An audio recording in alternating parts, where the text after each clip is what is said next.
Dubai के इलाके अलबर्शा में फ़ज़ाई दिफाई कार्रवाई के दौरान मलबा गिरने से गाड़ी को नुकसान पहुंचा और पाकिस्तानी शहरी शहीद हो गया। दुबई मीडिया ऑफिस ने भी अलबर्शा में गाड़ी को नुकसान पहुंचने और पाकिस्तानी ड्राइवर के शहीद होने की तस्दीक की है।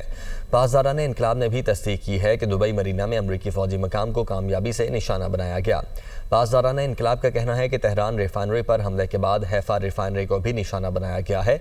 वाज़ेह रहे कि अब से कुछ देर कबल मुत्तहिदा अरब अमारात की इंतजामिया की जानिब से ये खबर भी सामने आई है कि वो मुबैना तौर पर ईरान की तरफ से आने वाले मिसाइल और ड्रोन्स को फ़ज़ा में तबाह करने की कोशिश में हैं। दुबई के इलाके अलबर्शा में फ़ज़ाई दिफाई कार्रवाई के दौरान मलबा गिरने से गाड़ी को नुकसान पहुंचा और पाकिस्तानी शहरी शहीद हो गया। दुबई मीडिया ऑफिस ने भी अलबर्शा में गाड़ी को नुकसान पहुंचने और पाकिस्तानी ड्राइवर के शहीद होने की तस्दीक की है। पासदारान इनकलाब ने भी तस्दीक की है कि दुबई मरीना में अमरीकी फ़ौजी मकाम को कामयाबी से निशाना बनाया गया। पासदारान इनकलाब का कहना है कि तेहरान रिफाइनरी पर हमले के बाद हैफा रिफाइनरी को भी निशाना बनाया गया है।